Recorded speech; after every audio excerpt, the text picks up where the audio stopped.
পৃথিবীতে অবস্থানকালে আমাদের করা নেক আমল পরকালের অনন্ত সুখের নির্ধারক।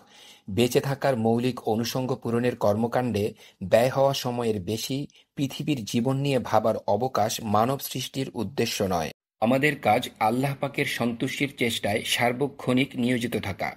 তাই 4 ধরনের আমল হতে কখনো বিরত থাকা যাবে না, যা কুরআন মজিদের বিভিন্ন আয়াতে আল্লাহ পাক উল্লেখ করেছেন। সূরা ইব্রাহিমের 7 নম্বর আয়াতে তিনি আমাদেরকে ভালো-মন্দ, সুখে-দুঃখে যেকোনো অবস্থায় তাঁর শুকরিয়া আদায়ের নির্দেশ দিয়েছেন। সূরা বাকারার 152 নম্বর আয়াতে তিনি আমাদের সবসময় তাঁকে স্মরণ করার কথা বলেছেন।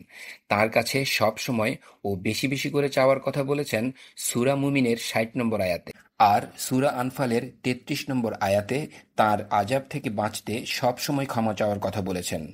আল্লাহ পাকের সন্তুষ্টি লাভে তিনি আমাদের এই সহজ আমলগুলো করার তৌফিক দান করুন।